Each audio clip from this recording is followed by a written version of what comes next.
What is up, Mr. Good morning here with you today, bringing you a brand new video. Today, we're playing Automobilista 2, racing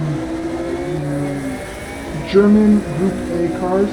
I'm racing in the Mercedes-Benz, and the other one in the Group A German class is the BMW, and we're also adding the GT Classics, which include the Porsche 911 and the Chevy Corvette.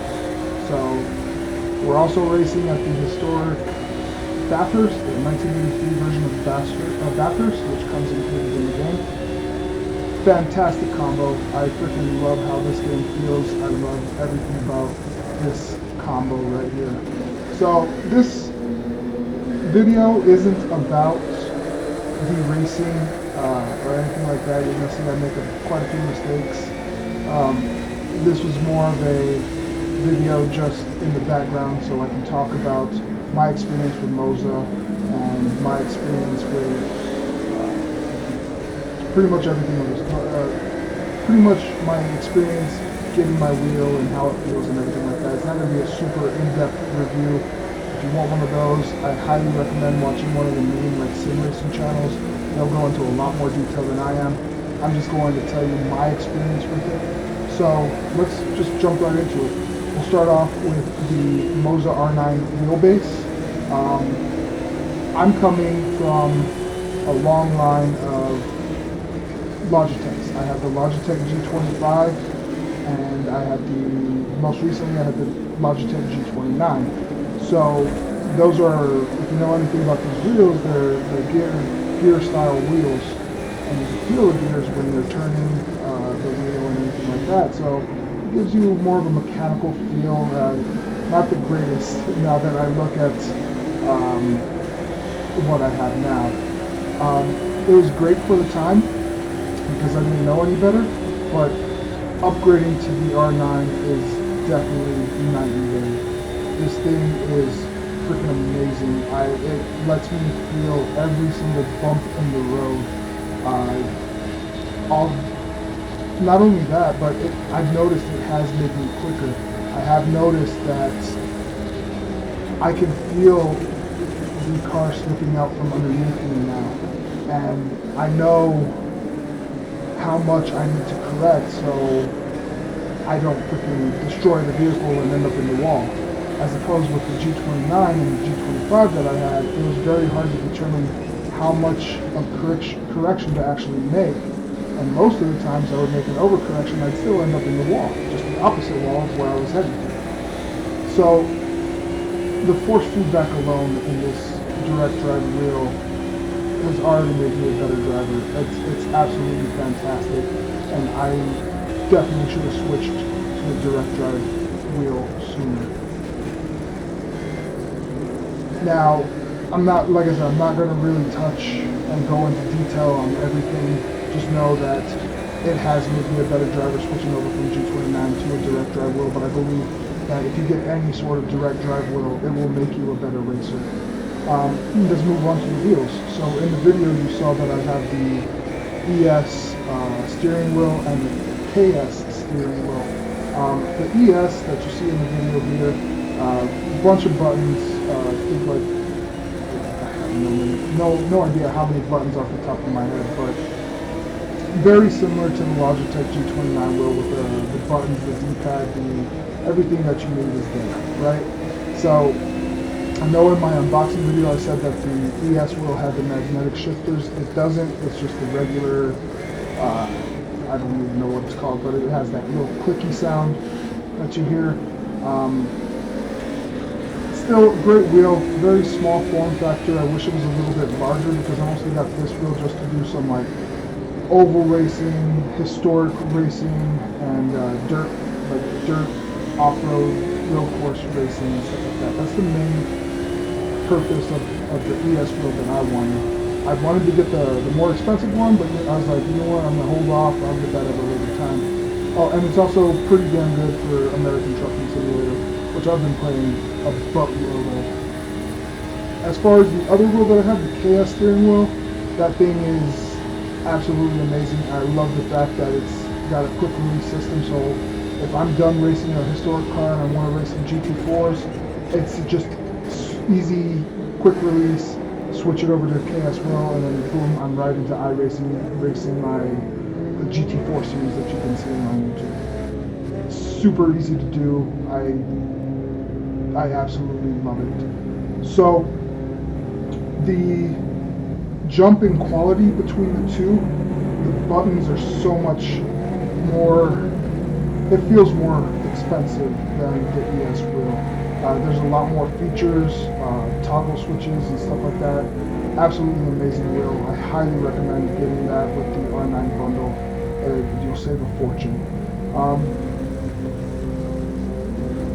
That one does have the magnetic shifters, and it feels freaking amazing in the hands. So, on top of all of that, I also bought the SRP pedals with the clutch pedal. I know in the video I said that I didn't have the clutch, that I wasn't sure if I ordered the clutch. Well, it turns out I did, and that's where my problems came in with Moza. So, let's start off on the pedals themselves. Coming from the G29 to the load cell pedals, again, night and day difference. I feel like I'm much more in control of my inputs when I'm braking and gassing up and everything like that. Like, it just feels amazing. It was a bit of a learning curve because I did need to apply a little bit more pressure to the brake with the load cell pedal as opposed to the Logitech G29 brakes that were there. But I've adjusted to it over the past, how many weeks has it been? Like 2 or 3 weeks now. I've adjusted to it, and I'm hitting my lines consistently, and it's an amazing feeling pedal.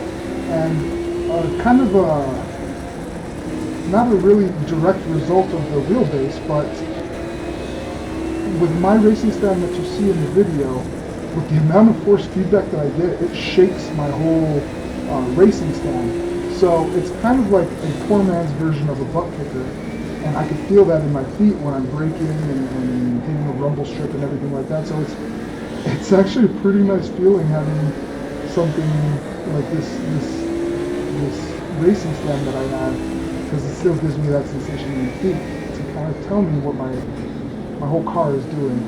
It's kind of off topic right now, not really part of the review, but I just wanted to throw that out there in case you do have one of these. The problem that I had also was I didn't have, this is an older racing stand, so the holes on my stand didn't line up with the actual wheelbase, so I ended up having to order the desk mount as well, and I've gone ahead and installed that with the proper mounts and everything like that, and this thing is freaking rock solid on there, hasn't moved a bit.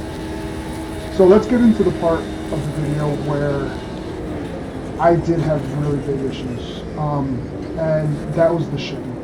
I know it's probably not a Moza thing, but I'll just explain what happened. So, the R9 base, the 2 wheels, the gas, and the brake were all in stock through their Amazon distributor. And as soon as I ordered it, got an email confirmation saying that a partial order was going to be sent out soon. They ended up sending out those products in 2 days, roughly. I guess everything had a process to go through, and it shipped directly from, I guess, an Amazon warehouse or an Amazon affiliate directly to my house. So, good job. It's great when things are in stock, and it didn't take that long to make it to my house. It took probably 4 days from the day I ordered it to the day that it arrived on my doorstep. So, nice. In the video that I previously released, it was, I was questioning whether or not I ordered the clutch pedal. Well, it turns out I did order the clutch pedal. It just hasn't come, it didn't come in yet because none of it was in stock. So the problem then became that it had to come from wherever it's manufactured. So it either came from China or Taiwan or any of those places where it was manufactured. So it took about a week for them to send me an email saying, hey, we received your order, we're going to ship it out to you soon. A whole week. I was like, okay, I understand, it's being made, right? Well, after that week, they said they shipped it through one of their Chinese or Taiwan or whatever shipping companies, and said that it was sent to the United States probably like 4 days later. So let's say 10 to 11 days it was in the United States. Well, then they transfer the shipping over to USPS. And USPS decided to keep it in their warehouse for another 2 weeks. So it took a whole month before, from the day I ordered it to the day that it actually arrived, which really sucks because I really needed it to make sure that the pedals on my wheel, on my pedal base, didn't shift around, because I was only mounting it with 3 bolts, and with the clutch pedal I was able to now mount it with 4 bolts, so it's sturdy. So that was the main issue that I had, and yeah, pretty much the only issue that I had was the shipping. I know you're not going to hear that in other videos or anything like that, but just wanted to let you guys know, just in case you do order something and it takes a while to get there. It will get there, just know that the China to US shipping really sucks. But yeah, that's going to do it for this video, guys. I hope you all enjoyed. If you did, please leave a like, comment, and don't forget to subscribe. And I will see you all in the next video. Have a good one, guys.